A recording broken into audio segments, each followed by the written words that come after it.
abad NU.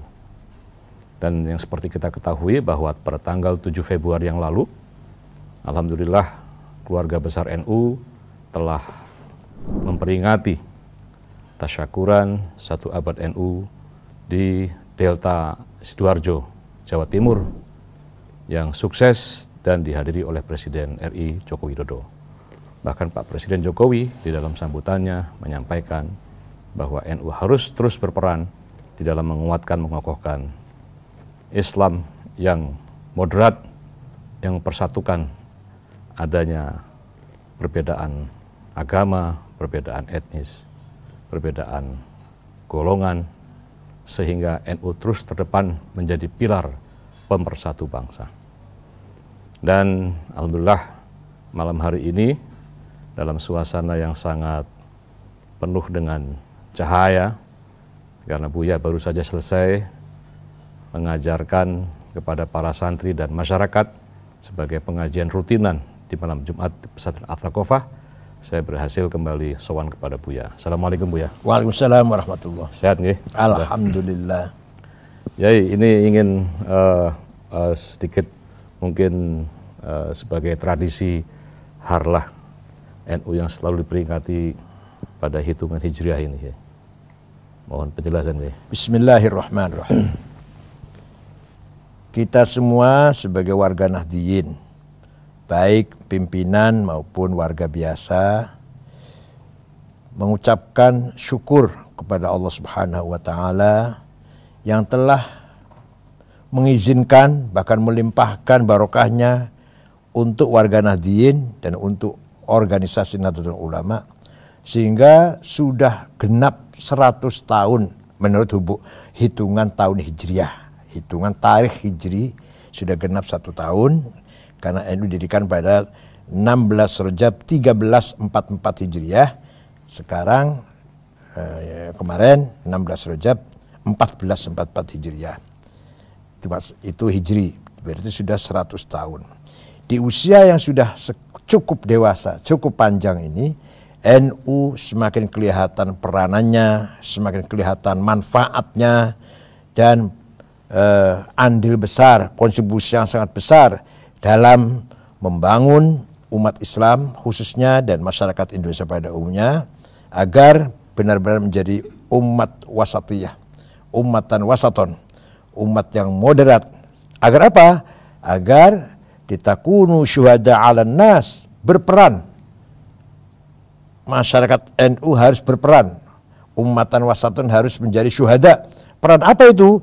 Syuhudan dinian, peran agama, syuhudan thaqafiyan hadariyan, peran peradaban dan kemajuan-kemajuan, syuhudan ijtimaiyan, peran sosial, syuhudan siasian, peran politik, bahkan puncaknya syuhudan insanian, peran kemanusiaan. Jadi Allah menciptakan kita semuanya ini agar menjadi makhluk yang berguna, bukan makhluk yang ada di pinggiran penonton, tapi kita pelaku. Pelaku dengan berbagai peranan yang harus ada di tengah-tengah pergumulan atau pergerakan masyarakat bangsa Indonesia ini.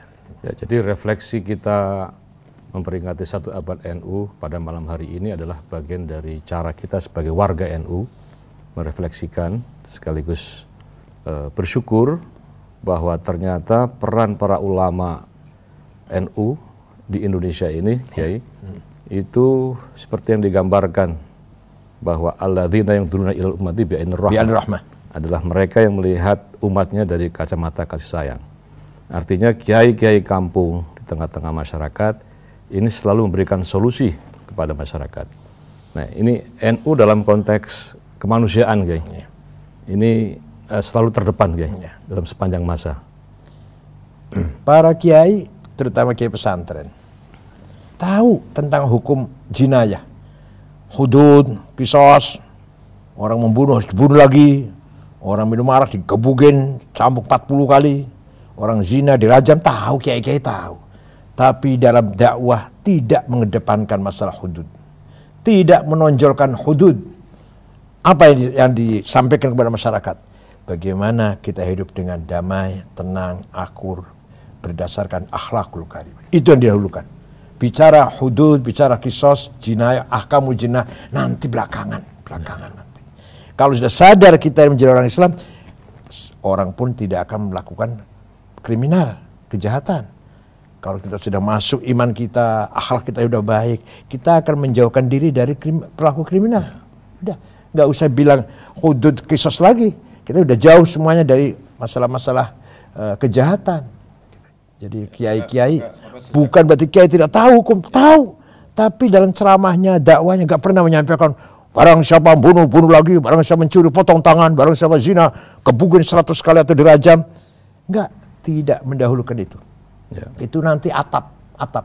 Yang penting fondasinya dulu kuat, yaitu akidah, tauhid ahlussunnah jamaah dan akhlakul karimah. Jadi intinya bahkan para ulama NU itu mengedepankan dakwah itu agar dikenalkan kepada masyarakat yang awam bahwa beragama itu mudah. Ya. Dan saya sering mendengar tuh Pak Kiai Said sering menyampaikan, ya kita manusia ini umur tuh ada batasnya. Apa 60 tahun, 70 tahun, 80 tahun. Katakanlah setiap hari berdosa. Ya. Gitu.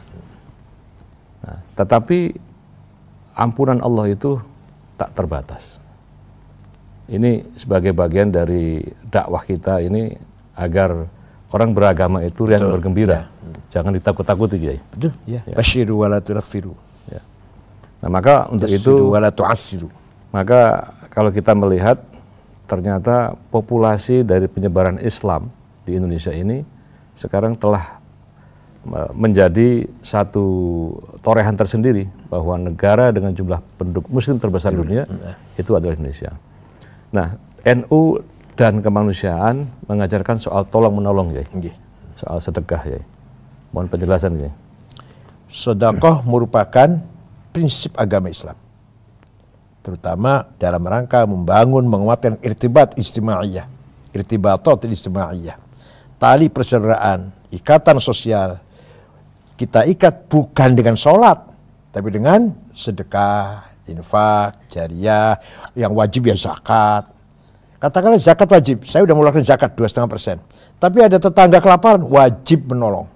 Ada bencana alam, wajib menolong. Walaupun kata sudah ada, saya nggak mau nolong.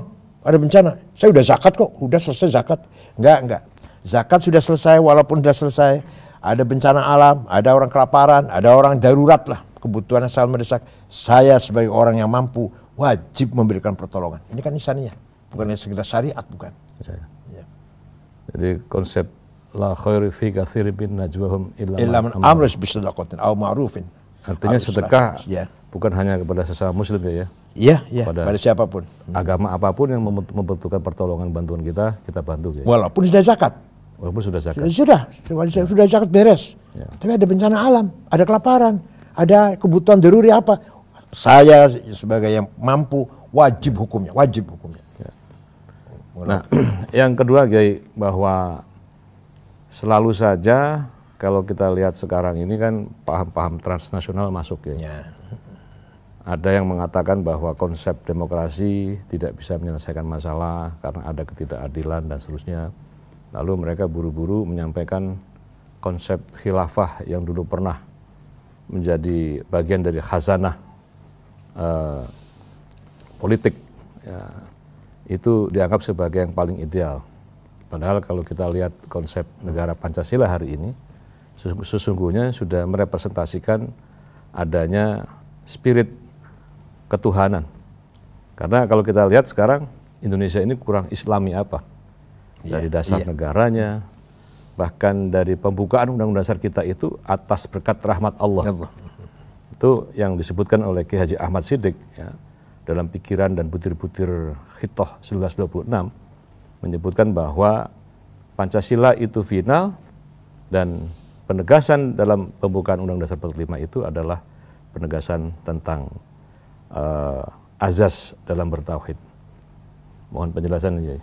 Yang perlu diketahui, ya, masalah sistem bernegara, sistem politik bagi Ahlussunnah wal Jamaah tidak ada kaitannya dengan umur aqdiyah maupun umur syar'iyah. Tidak ada kaitan dengan teologis atau syariat. Maka itu diserahkan kepada kemaslahatan kita, kemaslahatan manusia, kembali kepada kita, kepada manusia. bukan masalah akidah, bukan masalah syariah. Di situ sepakat menurut masyarakat tertentu, sepakat dan inilah yang ideal. Ada lagi yang masalahnya di sini mamlakah, kerajaan, ya silakan. Di sini enggak sultanah, kesultanan, ya monggo. Di sini enggak keamiran, imarah, silakan. Enggak, kalau di sini yang paling pas jumhuriyah, republik, demokrasi, ya silakan. Walhasil Al-Quran Islam hanya menekankan pemimpin harus adil, pemimpin harus terbuka, terjadi gotong royong, adil, kasih sayang berakyat, dan harus diambil bayat, diambil sumpah dari masyarakat untuk keabsahan dia menjadi pemimpin. Itu satu. Yang kedua, yang namanya khulafaur rasyidun, yang betul-betul khilafah, hanya 4 orang. Sayyidina Abu Bakar, Sayyidina Umar, Sayyidina Utsman, Sayyidina Ali. Dah, itu khalifah. Yang setelah itu Bani Umayyah, kerajaan. Bani Abbasiyah, kerajaan. Bani Utsmaniyah, Ottoman, kerajaan. Bukan khilafah, bukan. Bapak mati ganti anaknya mati ganti anaknya lagi. Turun-temurun dinasti. Bukan khilafah, bukan. Nah, yang namanya kerajaan, yang namanya raja, yang baik ya ada. Raja yang baik ya ada. Khalifah Ma'mun, Harun Rasyid baik. Yang kurang ajar nggak kurang-kurang. Ya, Khalifah Bani Umayyah yang baik Umar bin Abdul Aziz yang baik. Khilafah Utsman yang baik Sulaiman Al-Qununi, Muhammad Al-Fatih, Sulaiman Al-Qununi yang di Turki itu yang baik lainnya ya yang raja raja yang zalim yang nggak kurang-kurang, yang kurang ajar yang banyak, yang baiknya ada raja. Kalau 4 orang tadi khilafah semuanya Ar-Rasyidin, khalifah yang diridhoi Allah. Kalau yang 4 orang tadi Sayyidina Abu Bakar, Umar, Utsman, Ali. Jadi sebetulnya konsep Islam tentang negara itu ya modelnya sih apa saja. Apa saja. Boleh apa saja. Ya. Yang penting outputnya ya. Nah, kalau NU keputusan jelas sekali ketika Muktamar Banjarmasin tahun 36, Indonesia adalah Darussalam, bukan Darul Islam. Negara yang damai, yang merekrut semua komponen yang ada, lintas agama, lintas budaya, lintas suku, semua adalah saudara, satu bangsa, satu negara, satu tanah air. Tahun 36. Ya.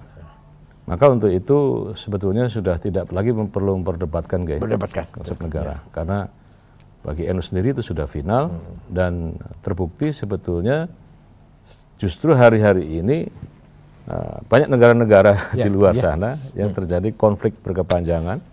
Ya, dan mereka justru belajar tentang model penerapan hubungan antara agama tamu-tamu kita dulu kalau dari Arab terutama semua tanya apa kuncinya.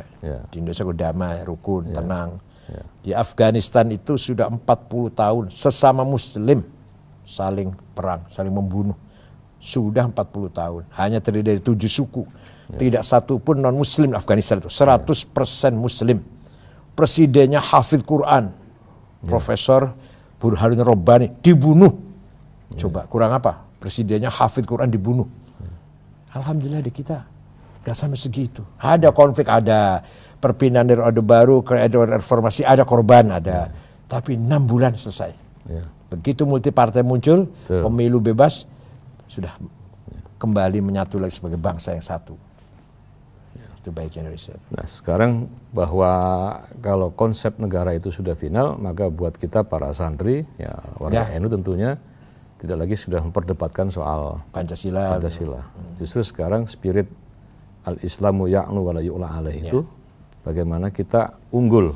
Nah, sebagai kita umat, dari segi peradaban ini sudah dengan konsep Islam Nusantara ini sudah unggul. Nah, mungkin perlu penjelasan kembali dari Buya ini terkait dengan konsep Islam Nusantara yang sekarang ini justru diminati oleh banyak negara. Kesimpulannya Nusantara itu adalah Islam yang moderat, yang jauh dari radikalisme, dari ekstremisme.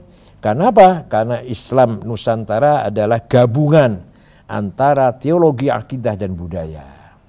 Contoh, ya budaya kita yang kita warisi dari leluhur, asalkan tidak bertentangan syariat Islam, minum arak kita tolak.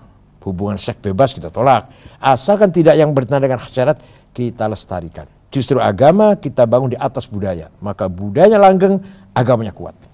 Luar biasa. Kesimpulannya gitulah kesimpulannya. Bukan madhab. Islam Nusantara bukan madhab. Bukan. Tapi tipologi, mumayyizat, khasais. Ciri khas Islam kita di Indonesia. Ya, jadi Islam Nusantara itu adalah kita yang memiliki teologi Islam dengan budaya Nusantara. Nah, dan karena ini perlu kita sampaikan di sini, dulu para kiai pernah Bathul Matsail ya, ada pertanyaan sebetulnya kalau ada dua pilihan soal minyak ini ya, minyak apa namanya, minyak goreng ya, mana sih yang benar? Ya, minyak goreng apa namanya, minyak onta cap babi atau minyak babi cap onta. Jadi ini penting sekali karena kadang-kadang kita itu tertipu oleh label-label kan. Sepertinya ini capnya cap onta, tapi ternyata minyaknya ini minyak babi. Nah, kalau ada pilihan-pilihan tertentu, sebetulnya yang paling penting itu adalah nilai. Substansi. Ya, yang penting itu ada substansi. Ini agar kita mulai melek dalam banyak hal. Nah, Pak Kiai, sekarang terkait dengan kalau kita melihat satu abad NU ini, apa yang kita refleksikan, Yai?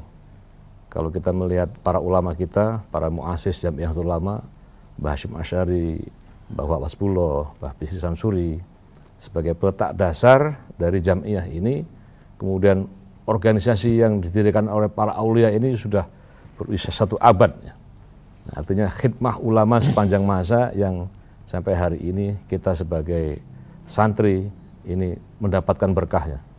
Apa refleksi kita untuk di abad kedua ini? Ya, kita harus menghayati ya betapa perjuangan para ulama dulu, Mbah Hasyim, Kiai Wahab, Kiai Samsuri dan kiai-kiai yang lain dalam membangun wadah organisasi sebagai satu umat Ahlussunnah wal Jamaah yang ada di Nusantara ini dengan jerih payah berkorban, ya pikiran, ya tenaga, juga harta. Kiai Wahab dulu kampanye NU uang sendiri, bukan kampanye, bukan sosialisasi lah. Sampai ke Palembang, sampai ke Lombok Tengah tahun 30-an, uang sendiri. Begitu pula Mbah Hasyim Asy'ari, sawahnya agak luas lumayan, dimakan bareng-bareng dengan santrinya. Itu Mbah Hasyim Asy'ari. Walhasil kiai-kiai dulu telah berjuang dengan ikhlas segalanya untuk NU, untuk mengangkat martabat harkat umat Islam. Mari kita teruskan, kita rawat, kita tingkatkan. Kita menerima amanah mewarisi dari beliau-beliau. Kalau tidak, kita dosa. Kalau tidak, kita harus siap meneruskan perjuangan para ulama, para kiai yang telah berkorban sangat besar itu. Dua hal yang harus kita tingkatkan. Satu, merawat, memelihara Islam wasati, umatan wasaton tadi. Islam yang moderat, tidak radikal, tidak ekstrem, juga tidak liberal. Yaitu Ahlussunnah wal Jamaah. Ayo kita warisi itu dan kita tingkatkan, kita kembangkan. Yang kedua, mari kita rawat NKRI. Kiai-kiai kampung tanpa ada SK, ada honor, tanpa ada surat resmi, semuanya menjadi pendakwah persatuan NKRI itu. Ya. Semua kiai-kiai kampung NU itu. Kalau benar sehat, memberi ceramah, ayo kita jaga negara ini yang akur, jangan ribut, jangan konflik, tanpa disuruh, tanpa ada SK, tanpa ada gaji itu, ngomong kayak gitu. Ya. Itulah kiai-kiai kampung. Harus kita tiru itu. Ya. Insya Allah mendapatkan barokahnya Nahdlatul Ulama kalau kita mau niru itu. Nah, dan Kiai mungkin perlu juga disampaikan di sini bahwa NU sebagai pilar pemersatu bangsa itu selalu menjadi harapan bagi seluruh agama-agama yang ada di Indonesia. Oh iya, iya. Baik dulu sampai hari ini kan Buya juga sering ketemuan para pastor, para pendeta, para romo, ya. Bahkan juga dari berbagai macam aliran kepercayaan, ya. Bahwa NU memiliki konsep yang disebut dengan trilogi ukhuwah, yaitu ukhuwah Islamiyah, ukhuwah watoniyah, dan yang terakhir ukhuwah basyariyah atau ukhuwah insaniyah, yang ternyata dengan konsep trilogi ukhuwah ini mempersatukan. Ya. Monggo ya, ini ya. Kita kembali bersejarah. Ya. Nabi Muhammad membangun hubungannya sangat-sangat harmonis dengan Raja Ethiopia. Siapa namanya itu? Najasyi ya. Ya. Sampai ketika Nabi Muhammad menikahi sahabat yang hijrah kemudian sampai sana meninggal, suaminya meninggal, Zainab ya, yang mewakili Nabi Muhammad, rajanya itu sendiri masih Kristen. Begitu pula hubungan dengan gubernur Mesir, Muqawqis. Pokoknya Nabi Muhammad itu kirim surat kepada raja-raja atau penguasa non-muslim. Kalau dibalas dengan baik, Nabi pun akan menghormatinya. Kalau dibalas dengan menghina, lah baru Nabi siap-siap untuk mengambil sikap lah. Gubernur Mesir Muqawqis sangat baik, malah kirim hadiah, kuda, keledai. Nabi pun melakukan hubungan baik dengan gubernur Mesir. Begitu pula dengan Raja Najasyi. Bahkan ayat Quran sangat jelas sekali, nggak bisa dibantah. Sharih, eksplisit. Wala tasubbul ladzina yad'una min dunillah fayasubbul adwan bighairi ilm. Kamu jangan sekali-kali mencaci maki orang yang tidak menyembah Allah. Jangan sekali-kali mencaci maki non-muslim. Kadzalika zayyana likulli ummatin amalahum. Demikianlah aku telah memberikan kepada masing-masing umat kebanggaannya masing-masing. Kita tidak boleh mencaci maki umat kelompok lain dengan kebanggaannya, agamanya, budayanya, tradisinya, nggak boleh kita remehkan. Harus kita saling menghormati, jelas itu. Begitu pula ketika Nabi kedatangan tamu dari Kristen Najran. Nabi bingung karena baru kali ini akan ada tamu Kristen. Tuhan berikan guidance ayat Quran, Qul inna au iyyakum la'ala hudan au fi dhalalim mubin. Katakan Muhammad, ayo kita duduk-duduk kepada tamu. Ayo kita berbincang-bincang, entah kami atau Anda yang benar atau yang salah. Coba ya, dari nol betul ini. Ayo kita diskusi. Inna au iyyakum. Kami atau Anda. La'ala hudan, yang benar. Au fi dhalalin atau yang salah. Luar biasa Al-Quran membimbing Nabi Muhammad agar melakukan diskusi dengan objektif, berangkat dari nol, sama-sama nol, mencari kebenaran. Tidak ngotot merasa paling benar duluan ya. Belum mengatakan, tidak mengatakan saya pasti benar, Anda pasti salah. Enggak. Ayo kita ngomong-ngomong, inna au iyyakum. Kami atau Anda yang benar. Jadi konsep dakwah ud'u ila sabili rabbika bil hikmah itu diterapkan sejak awal. Luar biasa ya. Nah, kita kadang-kadang mau ketemuan tamu beda agama sudah alergi duluan. Belum kita sudah ingin berdebat saja dengan mereka. Tapi Kanjeng Nabi sudah memberikan contoh kepada kita, bahkan diskusi dimulai dari titik nol. Titik nol. Luar biasa.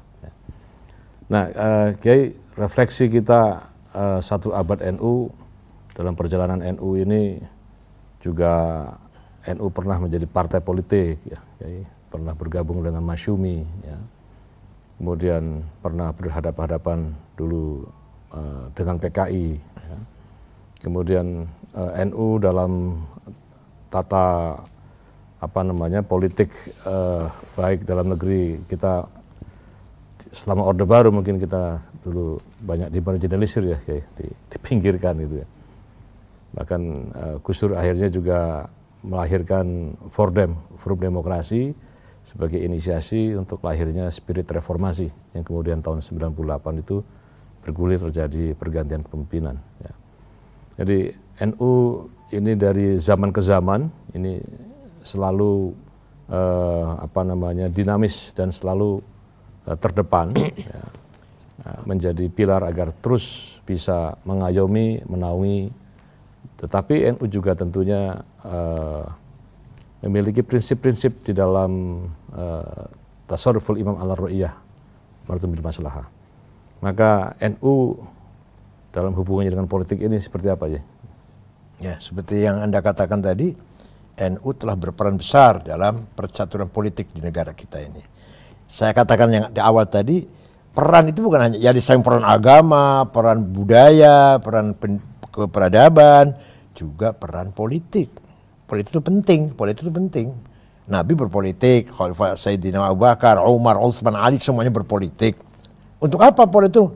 Untuk alat sarana dakwah, sarana membangun umat yang berkualitas, beribadah, bertakwa, umat yang baik lah kira-kira gitu. Nah, di dalam perjalanan NU dalam berpolitik, kita terus terang saja, kalau lagi kritis dibutuhkan sebagai penyelamat, tapi kalau udah berhasil kita ditinggal, itu biasa itu. Kenapa? Jangan menyalahkan orang lain. Itu pasti itu sih. Tapi yang jelas kita juga SDM-nya kurang siap. Saya pengalaman ketika Gus Dur presiden, cari untuk cari orang NU untuk gubernur bank sulitnya setengah mati. Bank BNI, Bank Mandiri, Bank BRI. Yang ngerti keuangan ya. Yang ngerti keuangan. Untuk mencari orang yang ada teknik betul, yang betul-betul NU. Nggak ada. Ya udah kalau gitu simpati pada NU. Masih nggak ada. Ya udah yang kenal simbol NU. Nah itu baru ada tuh. Yang di rumahnya ada kalender NU. Jadi kita SDM. Sampai sekarang pun ke depan yang tantangan kita adalah SDM. Jadi kalau ada istilah mobil mogok, NU suruh dorong, setelah jalan kita ditinggal. Karena kita nggak bisa nyupir. Masalahnya nggak bisa nyupir. Nggak bisa nyupir. Ya. Mungkin sekarang udah mulai banyak yang bisa nyupir. Ya mudah-mudahan. Ya ini namanya syuhudan sia-sian. Penting. Politik itu penting. Untuk dakwah. Untuk membangun umat, membangun masyarakat dengan politik. Seorang lurah, seorang RT, seorang camat, tanda tangannya akan lebih efektif daripada kiai. Ya. Misalnya ada mungkarot, misalkan lurah melarang, tutup langsung. Jadi kalau kiai nggak bisa. Ya, kalau kita bagi dua ya, politik kebangsaan dan politik praktis ya. Nah, ke politik kebangsaan ya. Politik kebangsaan itu prinsip. Sebagai NU sebagai ormas Islam besar akan selalu menjadi hisnul hasin, benteng yang kokoh, menjaga Indonesia sebagai bangsa, negara yang berprinsip kebangsaan, bukan negara agama, bukan negara suku. Itu NU itu. Indonesia bukan negara Islam, bukan negara Kristen, bukan negara Hindu, bukan negara Buddha, bukan negara Konghucu, negara Indonesia. Yang di dalamnya ada 6 agama resmi dan yang nggak resmi masih banyak. Bukan negara Jawa, bukan negara Madura, bukan negara Sunda, bukan negara Batak, Indonesia. Yang di dalamnya ada sekian suku, 700 lebih suku. Oleh karena itu, NU Hisnul Hasin, benteng yang kokoh, menjaga mengal Indonesia sebagai negara bangsa, bukan negara agama, bukan negara suku. Jadi NU menjalankan politik kebangsaan itu untuk kesejahteraan, untuk kemaslahatan. Persatuan. Nah kalau NU dalam praksis politik ini, ya setelah reformasi ini, Gus Dur sebagai Ketua Umum PBNU dan juga Kiai Ilyas Ruqyat sebagai Rois Am mengeluarkan keputusan bahwa NU melahirkan partai politik sebagai wadah politiknya warga NU, yaitu Partai Kebangkitan Bangsa. 23 Juli 1998. 23 Juli 1998. Itu resmi SK-nya PBNU. Deklarasikan di Ciganjur. Ya, itu di Ciganjur deklarasinya. Ya, kebetulan waktu itu pendirinya, konseptornya 5 orang. 1 Ki Ma'ruf, 2 saya, 3 Pak Rozi Munir, 4 Kiai Dom Anwar, 5 Pak Bagja. 5 orang dibantu 9 orang.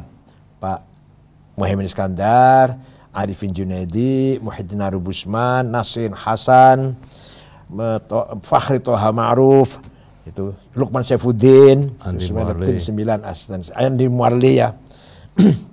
Jadi kesimpulannya PKB adalah partai politik yang dilahirkan secara SK resmi oleh PBNU. Dideklarasikan oleh 5 orang. Gus Dur, Kiai Ilyas Ruqyat, Kiai Muhyiddin Muzadi, Kiai Munasir, dan Gusmus. Yang masih hidup tinggal Gusmus. Tim 5 yang masih hidup 2, Ki Ma'ruf dan saya yang masih hidup. Yang 3 udah meninggal. Yang deklaratornya tinggal 1, Gus Mustafa Bisri yang masih hidup. Artinya apa? Sekali lagi kesimpulannya, mabda siasnya sama, muqaddimahnya sama, semangat yang akan dijalankan oleh PKB sama, prinsip-prinsip semangat NU, yaitu Islam wasatiyah, Islam jamaah. Walaupun kita tidak mewajibkan harus warga NU ber-PKB, tidak.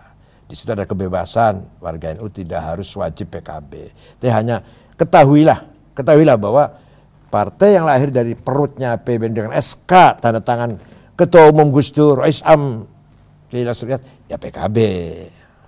Tapi kok enggak, saya enggak mau milih partai lain. Monggo, fadkhuluha min abwabin mutafarriqah.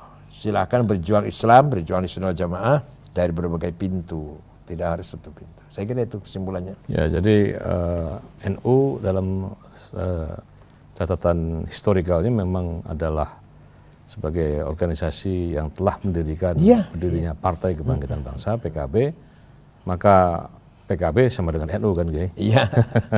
Siapapun ketua umumnya, siapapun Dewan Syuronya. Kita nggak lihat personal ketua umum, tidak. Ya tentu kita harapkan PKB sebagai partai yang lahir dari rahim NU akan terus makin besar, sehingga kalau partai ini besar tentu akan memberikan penguatan dalam konteks misalnya lahir undang-undang pesantren, kemudian berbagai macam afirmasi maslahah, terutama pada penguatan madrasah diniyah, pondok pesantren, dan juga penguatan moderasi Islam. Ya. Nah, Pak Kiai Said ini juga banyak pengalaman dan banyak sekali ya kenangan-kenangan bersama Gus Dur. Saya kira ini tetap akan terus menjadi cerita yang menarik sebagai sebuah khasanah bagi kita para santri. Ya. Nah, mungkin Pak Kiai pernah, dulu kan Kiai juga pernah ditawari jadi Menteri Agama ya, zamannya Ibu Megawati. Lalu Gus Dur justru yang menyampaikan melarang ini. Gimana Kiai coba?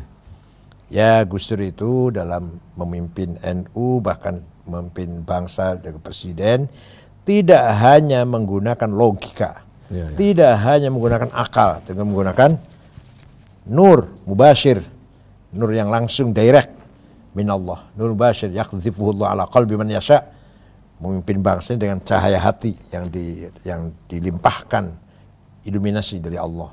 Nah, oleh karena itu sering malah sikapnya kita nggak paham, tapi ternyata benar. Jadi waktu itu saya kan pendiri PKB, tapi saya mau maju dari DPR nggak boleh, nggak usah.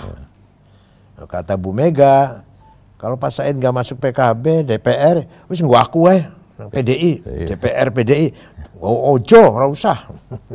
Sampai jadi Menteri Agama pun nggak usah. Ternyata beliau Gus Dur mengatakan, mengko kalau sudah umur 56 akan menjadi ketua umum PBNU. Jadi Gus Dur menyelamatkan saya. Seandainya misalkan naudzubillah jadi pejabat, saya nggak benar, korupsi, kan lucu jadi ketua PBNU, nggak mungkin nanti. Tapi menjaga saya Gus Dur itu, nggak usah DPR, nggak usah menteri, dah disiapkan untuk ketua umum PBNU. Gitu. Kira-kira itu. Tapi waktu itu saya dongkol, saya pendiri PKB mau jadi DPR aja nggak boleh. Malah saya kelihatan teman saya kan, Ki Anwar Iskandar, adiknya Nur Muhammad, adiknya Nur Hadi, DPR semua, masya Allah.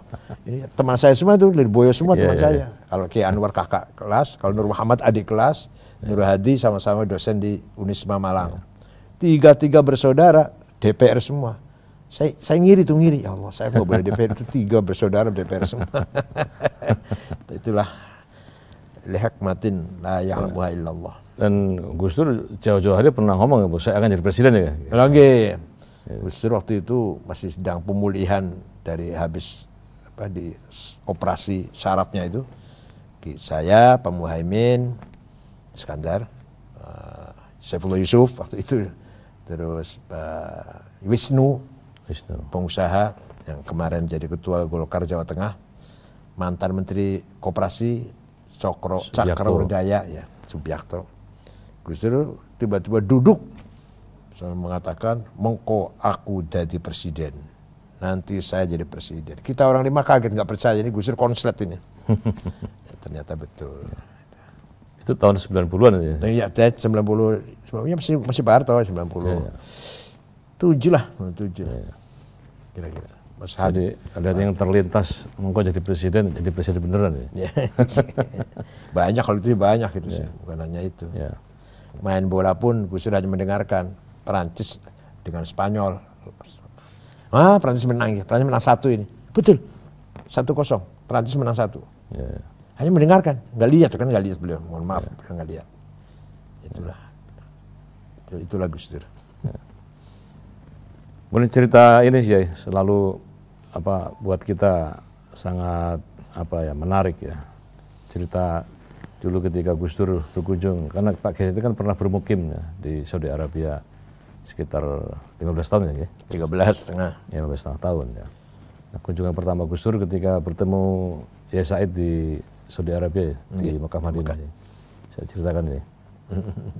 Ya, begitu kenal saya, Gus Dur setiap umroh bahkan haji dengan Pak Harto pun keluar dari rombongan. Rombongan di Pak Harto itu keluar dari rombongan. Ada Pak Yusuf Hasim, ada Ketua Muhammadiyah, Pak Azhar Bashir, rombongannya itu beliau keluar. Nginepnya di rumah saya yang hanya 1 kamar, 2 kamar itu.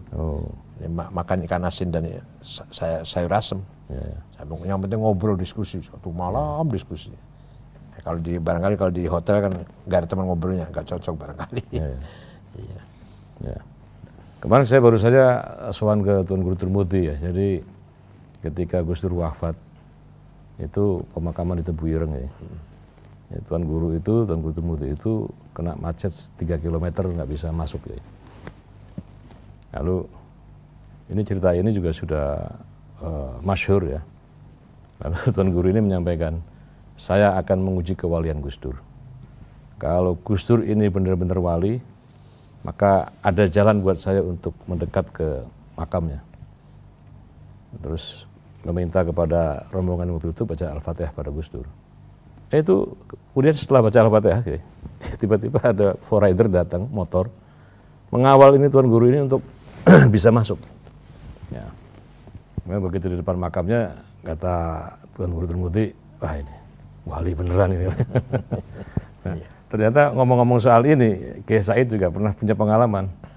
Ya, mencari seseorang yang apa namanya yang disebut mukasyafah itu. Ya.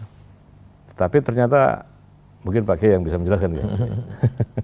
Itu ketika umroh bulan Ramadan di Madinah. Nah, monggo setelah selesai sholat monggo cari orang ulama khawas. Saya muter-muter, ada ulama jenggotnya panjang, muridnya banyak, kitabnya setumpuk. Ini Gus, bukan. Cari lagi ini, bukan.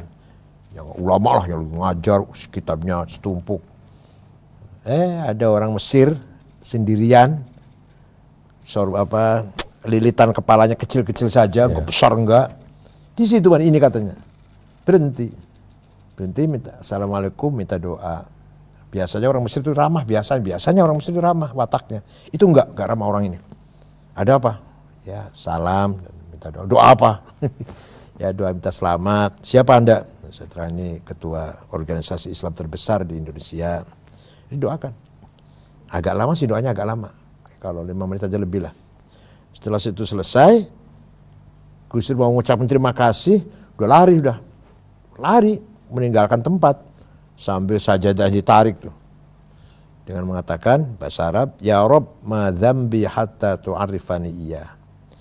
Ya Tuhan, apa dosaku sampai engkau mengenalkan saya kepada orang ini. Jadi wali maktum itu wali lagi sembunyi, ketahuan Gus Dur. La ya'riful wali illal wali. Jadi ada makom wali masyhur. Dia ketahuan itu karena ada sebab dosa katanya. Saya dosanya apa kok saya lagi nutupin diri saya kok sampai ketahuan orang ini. Berarti saya ada dosa ini. Gak sukses. Anunya apa? Sembuhnya gak sukses sembunyinya. Kalau kita kan gak bisa sembunyi karena banyak dosanya ya. Kalau kita malah ingin terkenal malah wali desa Kofa malah. Nah demikian pemirsa di mana berada, ini mungkin sudah banyak sekali ya yang sudah dijelaskan dan ini menjadi pencerahan bagi kita semua. Dan kita bersyukur sebagai bagian dari warga NU karena menurut dawuh dari Mbah Hasyim Asy'ari, barang siapa yang mau mengurusi NU maka dia adalah santriku, dan barang siapa santriku maka didoakan husnul khotimah beserta anak cucunya. Jadi ngurusi NU itu tidak berarti harus jadi pengurus. Khidmah. Jadi inti ngurusi NU itu adalah khidmah, berjuang kepada NU. Kalau ayah kita ya, guru-guru kita semua di kampung kan selalu pokoknya wong kang soleh kumpulono. Kita harus dekat dengan para alim ulama, ya, al ulama warathul anbiya. Jadi khidmah kepada ulama, gondolan sarungnya para ulama itu adalah ajaran dari para kiai dan orang-orang tua kita.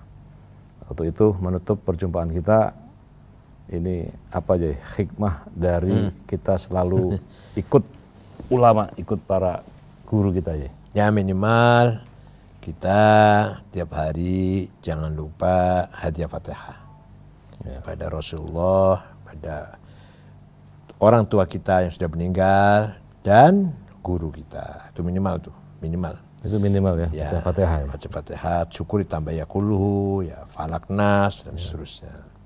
Dan jangan lupa setelah sholat, sebelum kaki itu berubah, baca sholawat minimal 100 kali. Sholawat apa ya? Sholawat Muhammad. 100 kali. Iya, 100 kali setelah salam sholat fardu. Sebelum kakinya berubah. Setelah itu berubah monggo. Nah, kemudian jangan lupa juga pagi sore laqad ja'akum rasulun azizun alim. Nah, itu besar sekali. Juga ada berapa kali laqad ja'a? 7 kali. 7 kali. Telah datang kepadamu Rasulullah yang sangat prihatin dengan keadaan, bukan itu artinya. Yang sangat sayang pada orang mukmin, rauf bil mu'minina raufur rahim. Walhasil kalau kita ingin selalu dijaga Rasulullah, sering baca laqad ja'akum minimal 7 kali pagi dan sore. Mobil tuh. Demikian pemirsa, mudah-mudahan tayangan refleksi 1 abad NU dari kita sebagai warga NU mendapatkan berkah dan ini menjadi pencerahan bagi kita semua. Terima kasih dan kita doakan mudah-mudahan Buya Said Akil Siraj senantiasa selalu dalam keadaan sehat. Amin. Dan selalu segar, fresh, memberikan pencerahan dan pembinaan kepada kita semua. Dan mari kita tutup dengan bacakan suratul Fatihah. Mudah-mudahan orang tua kita, guru-guru kita senantiasa di tempat yang terbaik dan kita senantiasa menjadi manusia-manusia yang bermanfaat bagi yang lain. Ala hadirnya Al-Fatihah.